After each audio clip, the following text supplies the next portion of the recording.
We can imagine that electric smile behind the mask. She's going to savor this moment. Just because the length of your hair ain't long, and they all can criticize you for your skin tone.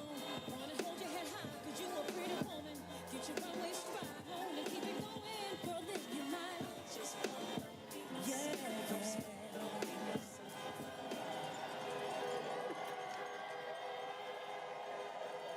The horns are going off. A big exhale. Good evening. Good evening. Good evening. Good evening. Thank you. Thank you. Good evening. So, thank you. Good evening.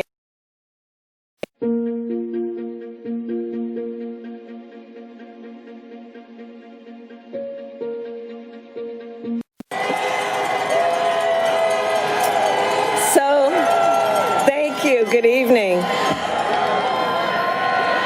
So, Congressman John Lewis, before his passing, wrote, "Democracy is not a state, it is an act." And what he meant was that America's democracy is not guaranteed. It is only as strong as our willingness to fight for it.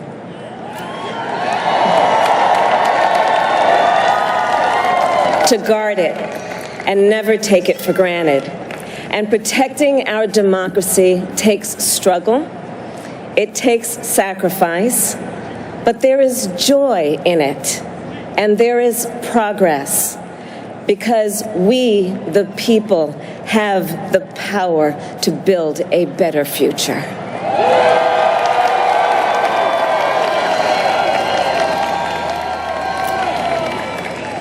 And when our very democracy was on the ballot in this election, with the very soul of America at stake, and the world watching, you ushered in a new day for America.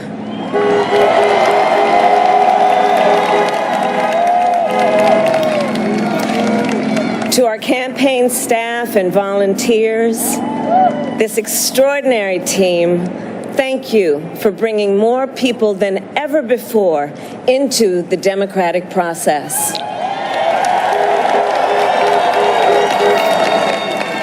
And for making this victory possible. To the poll workers and election officials across our country who have worked tirelessly to make sure every vote is counted, our nation owes you a debt of gratitude. You have protected the integrity of our democracy.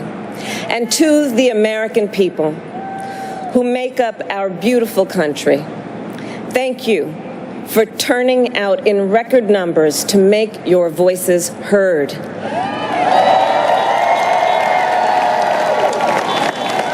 And I know times have been challenging, especially the last several months.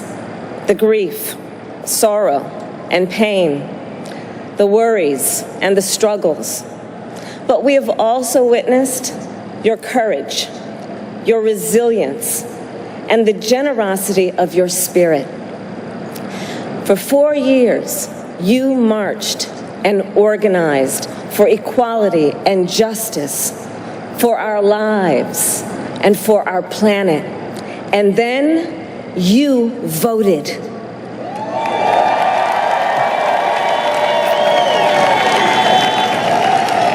And you delivered a clear message.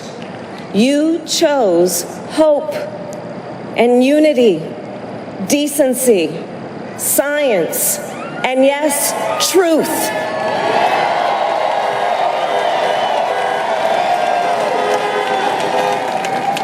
You chose Joe Biden as the next president of the United States of America.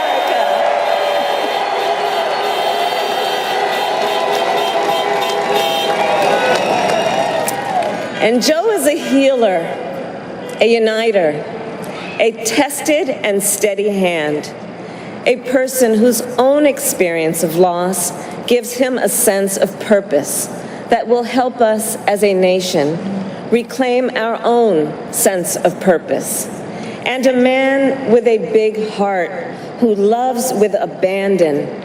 It's his love for Jill, who will be an incredible First Lady.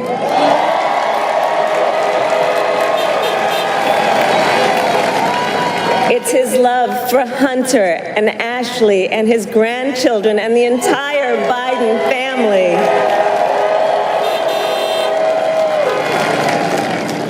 And while I first knew Joe as vice president, I really got to know him as the father who loved Bo, my dear friend who we remember here today. And to my husband, Doug,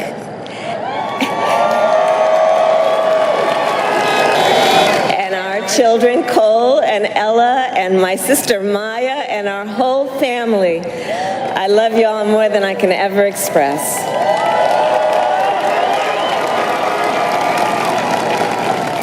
We are so grateful to Joe and Jill for welcoming our family into theirs on this incredible journey. And to the woman most responsible for my presence here today, my mother, Shamala Gopalan Harris, who is always in our hearts.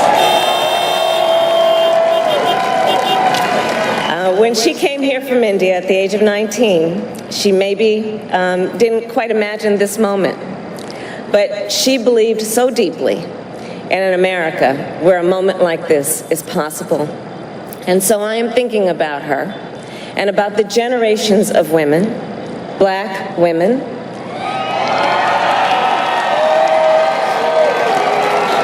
Asian, white, Latina, Native American women,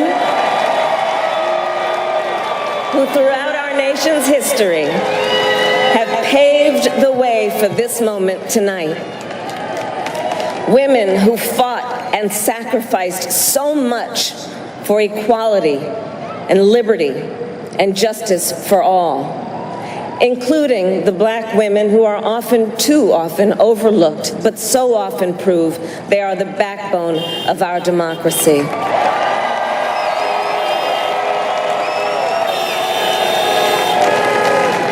All the women who have worked to secure and protect the right to vote for over a century, 100 years ago with the 19th Amendment, 55 years ago with the Voting Rights Act, and now in 2020 with a new generation of women in our country who cast their ballots and continued the fight for their fundamental right to vote and be heard.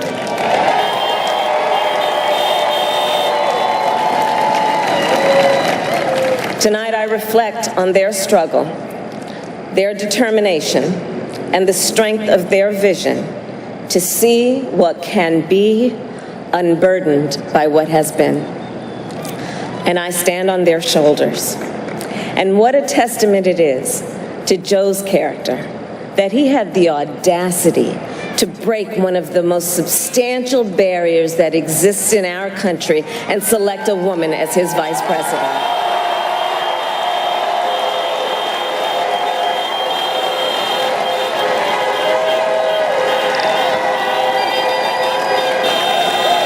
But while I may be the first woman in this office, I will not be the last.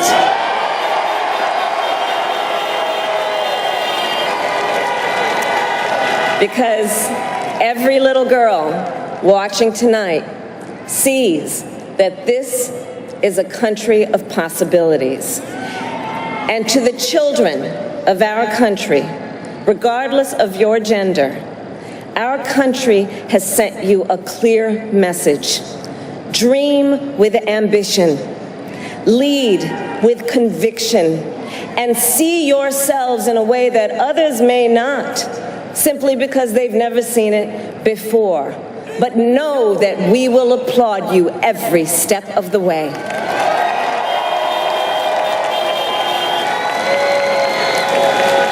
And to the American people, no matter who you voted for, I will strive to be a vice president, like Joe was to President Obama, loyal, honest, and prepared, waking up every day thinking of you and your family.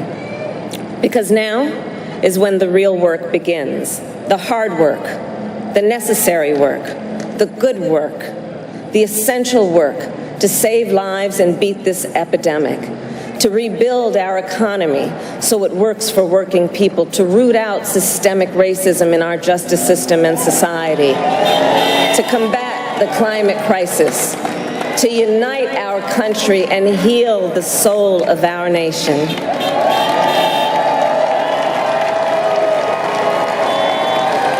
And the road ahead will not be easy, but America is ready, and so are Joe and I.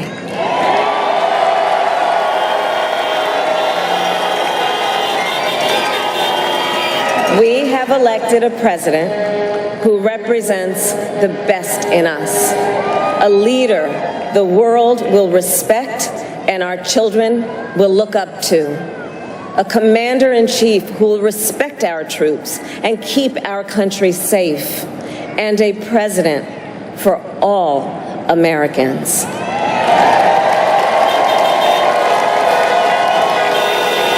And it is now my great honor to introduce the President-elect of the United States of America, Joe Biden.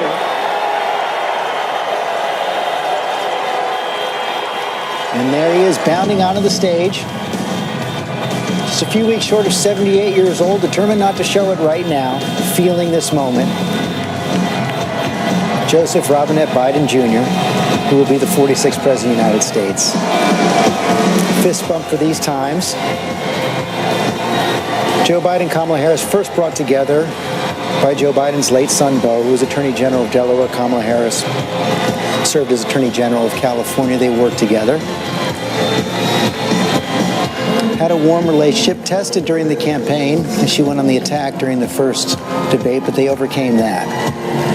And tonight she celebrates being the first woman Vice President-elect of the United States.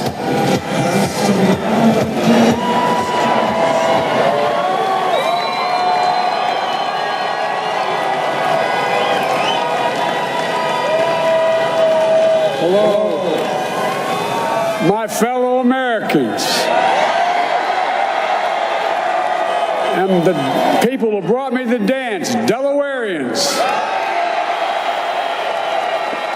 I see my buddy Senator Tom Carper down there, and I think Senator Coons is there, and I think the governor's around. Is that Ruth Ann? And that former Governor Ruth Ann Minner. Most importantly, my sisters-in-law, my sister Valerie. Anyway. Folks, the people of this nation have spoken. They've delivered us a clear victory, a convincing victory, a victory for we the people. We've won with the most votes ever cast on a presidential ticket in the history of the nation. 74 million.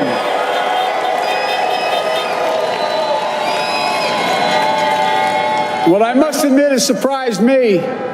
Tonight, we're seeing all over this nation, all cities and all parts of the country, indeed across the world, an outpouring of joy, of hope, renewed faith in tomorrow, bring a better day. And I'm humbled by the trust and confidence you placed in me. I pledge to be a president who seeks not to divide, but unify, who doesn't see red states and blue states, only sees the United States. And work with all my heart, with the confidence of the whole people, to win the confidence of all of you. And for that is what America, I believe, is about. It's about people. And that's what our administration will be all about. I sought this office to restore the soul of America, to rebuild the backbone of this nation, the middle class, and to make America respected around the world again, and to unite us here at home. It's the honor of my lifetime that so many millions of Americans have voted for that vision. And now, the work of making that vision is real. It's a task, the task of our time. Folks, as I said many times before, I'm Jill's husband. And I would not be here without her love and tireless support of Jill and my son Hunter and Ashley, my daughter, and all our grandchildren and their spouses and all our family. They're my heart. Jill's a mom, a military mom, an educator. And she has dedicated her life to education. But teaching isn't just what she does, it's who she is. For American educators, this is a great day for y'all. You're going to have one of your own in the White House. And Jill's going to make a great First Lady. I'm so proud of her.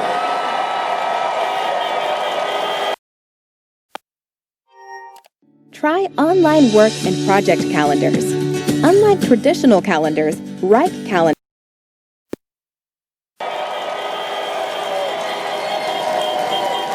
Well, I'll have the honor of serving with the fantastic Vice President who you just heard from, Kamala Harris, who makes history as the first woman, first black woman, the first woman from South Asian descent, the first daughter of an immigrant ever elected in this country. Don't tell me it's not possible in the United States. It's long overdue. And we're reminded tonight of those who fought so hard for so many years to make this happen. But once again, America's bent the arc of the moral universe more toward justice. Kamala, Doug, like it or not, your family, you become an honorary Biden. There's no way out. To all those of you who volunteered and worked the polls in the middle of this pandemic, local elected officials, you deserve a special thanks from the entire nation. And to my campaign team and all the volunteers and all who gave so much of themselves to make this moment possible, I owe you. I owe you. I owe you everything. And to all those who supported us, I'm proud of the campaign we built and ran. I'm proud of the coalition we put together, the broadest and most diverse coalition in history. Democrats, Republicans, Independents, progressives, moderates, conservatives, young, old, urban, suburban, rural, gay, straight, transgender, white, Latino, Asian, Native American. I mean it, especially those moments, and especially those moments when this campaign was at its lowest ebb. The African American community stood up again for me. You've always had my back, and I'll have yours. I said at the outset, I wanted to represent this campaign to represent and look like America. We've done that. Now that's what I want the administration to look like and act like. For all those of you who voted for President Trump, I understand the disappointment tonight. I've lost a couple times myself, but now let's give each other a chance. It's time to put away the harsh rhetoric, lower the temperature, see each other again, listen to each other again. And to make progress, we have to stop treating our opponents as our enemies. They are not our enemies. They are Americans. They're Americans. The Bible tells us to everything there is a season, a time to build, a time to reap and a time to sow, and a time to heal. This is the time to heal in America.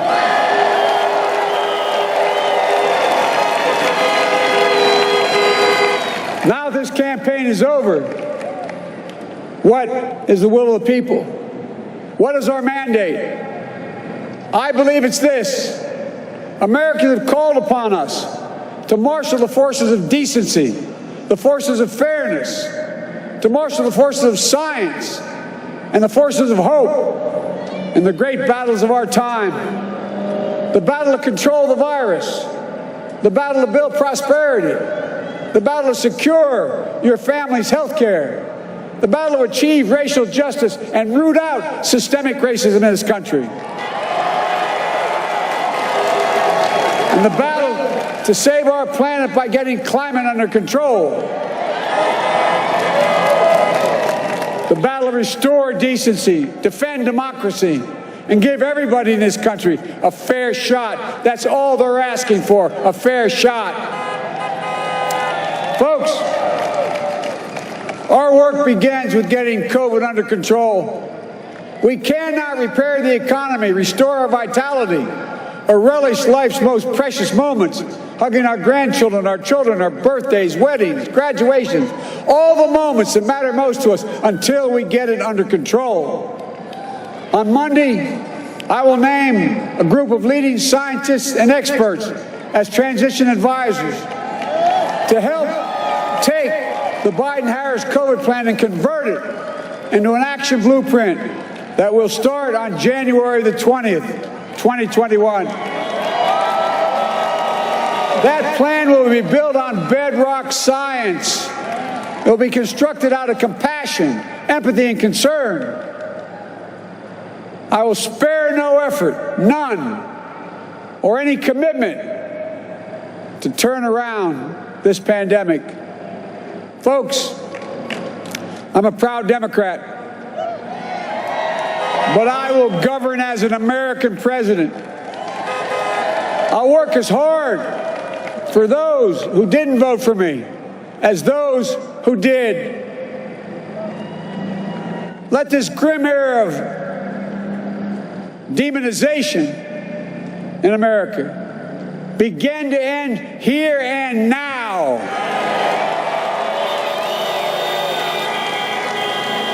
The refusal of Democrats and Republicans to cooperate with one another, it's not some mysterious force beyond our control. It's a decision, a choice we make.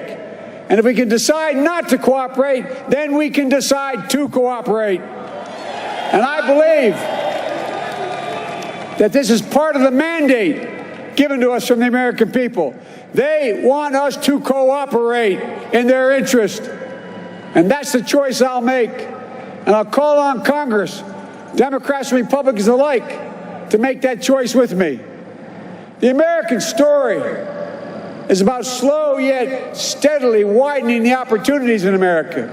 And make no mistake, too many dreams have been deferred for too long. We must make the promises of the country real for everybody, no matter their race, their ethnicity, their faith, their identity, or their disability. Folks, America has always been shaped by inflection points, by moments in time where we've made hard decisions about who we are and what we want to be. Lincoln in 1860, coming to save the Union. FDR in 1932, promising a beleaguered country a new deal.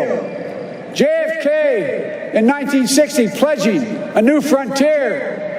And 12 years ago, when Barack Obama made history, he told us, yes, we can. Well, folks, we stand at an inflection point. We have an opportunity to defeat despair, to build a nation of prosperity and purpose. We can do it. I know we can. I've long talked about the battle for the soul of America. We must restore the soul of America. Our nation is shaped by the constant battle between our better angels and our darkest impulses. And what presidents say in this battle matters.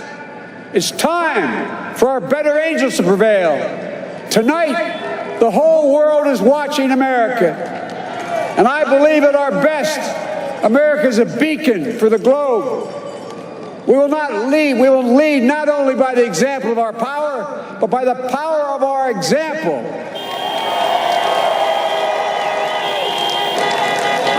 I've always believed, many of you heard me say it, I've always believed we can define America in one word: possibilities. That in America, everyone should be given an opportunity to go as far as their dreams and God-given ability will take them. You see, I believe in the possibilities of this country. We're always looking ahead to an America that's freer and more just, ahead to an America that creates jobs with dignity and respect, ahead of America that cures diseases like cancer and Alzheimer's, ahead to an America that never leaves anyone behind, ahead of America that never gives up, never gives in. This is a great nation. It's always been a bad bet to bet against America. We're a good people. This is the United States of America, and there's never been anything we've been not able to do when we've done it together. Folks, in the last days of the campaign, I began thinking about a hymn that means a lot to me and my family, particularly my deceased son, Bo. It captures the faith that sustains me and which I believe sustains America. And I hope it can provide some comfort and solace the 230,000 Americans who've lost a loved one to this terrible virus this year. My heart goes out to each and every one of you. Hopefully this hymn gives you solace as well. And it goes like this: and he will raise you up on eagle's wings, bear you on the breath of dawn, and make you to shine like the sun, and hold you in the palm of his hand. And now together, on eagle's wings, we embark on the work that God and history have called upon us to do, with full hearts and steady hands, with faith in America and in each other, with love of country, a thirst for justice. Let us be the nation that we know we can be, a nation united, a nation strengthened, a nation healed. The United States of America, ladies and gentlemen, there's never been anything we've tried we've not been able to do. So remember, as our grandpapa used to say when I walked out of his home when I was a kid up in Scranton, he said, "Joey, keep the faith." And our grandmother, when she was alive, she yelled, "No, Joey, spread it. Spread the faith. God love you all. May God bless America, and may God protect our troops." Thank you, thank you, thank you. President-elect Joe Biden. Talk about a man fortified by victory, the most forceful he's been throughout this campaign, after receiving the most votes ever of any American presidential candidate ever at the age of 77.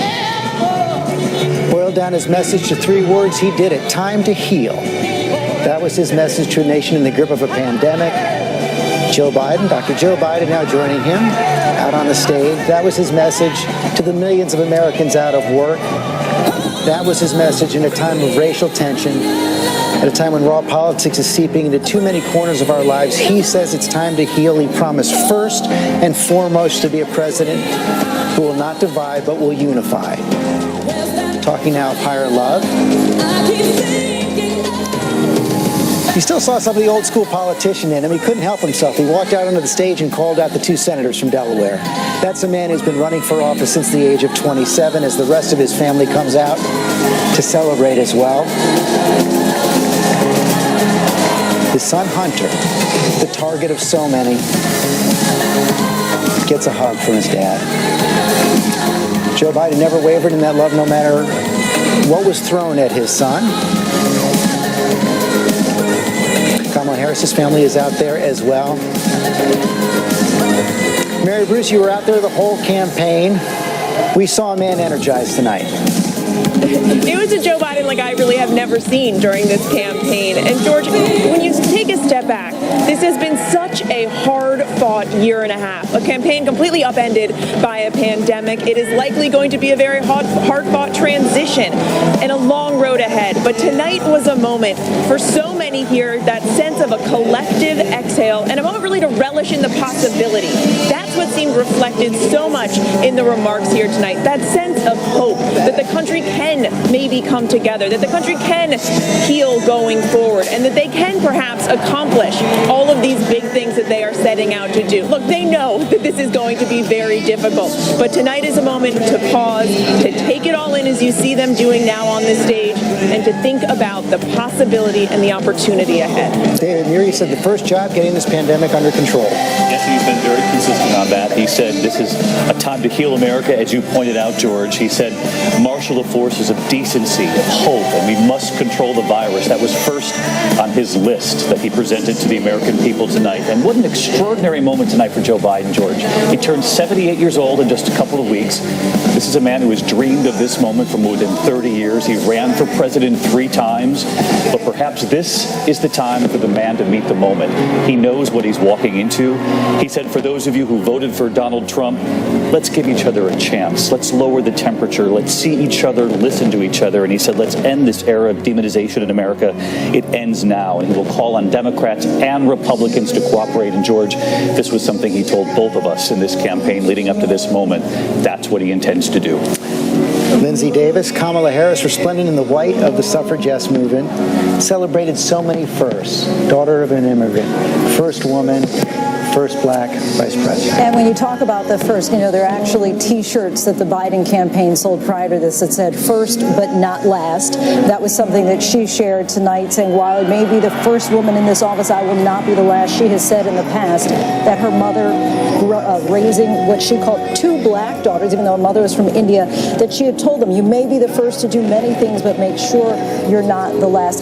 Quite often in politics, it can be perceived as the more things change, the more they stay the same. But for at least tonight, it felt that there was a spirit of inspiration, diversity, certainly as we look at the group that's assembled on the stage there, representation. And again, Kamala, as you said, in her suffragette white, but with her brown skin, which again, I can't emphasize enough, is so important for young girls, particularly of color, to be able to see someone who looks like them in a role that they may aspire for.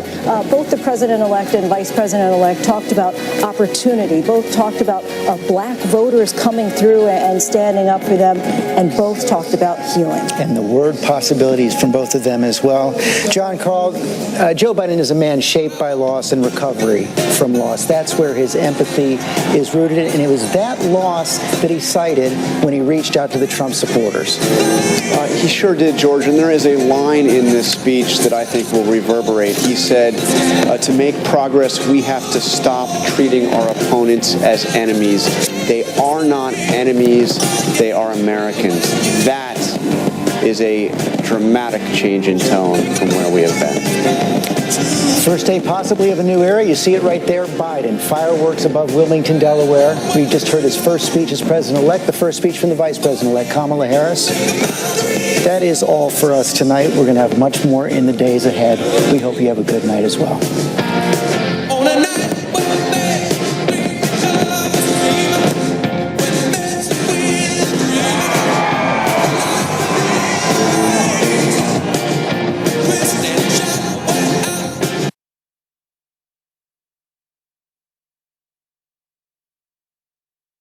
President-elect and vice president-elect talked about opportunity. Treating our opponents as enemies. They are not enemies, they are Americans. That is a dramatic change in tone from where we have been. First day possibly of a new era. You see it right there, Biden. Fireworks above Wilmington, Delaware. We just heard his first speech as president-elect, the first speech from the vice president-elect, Kamala Harris. That is all for us tonight. We're going to have much more in the days ahead. We hope you have a good night as well.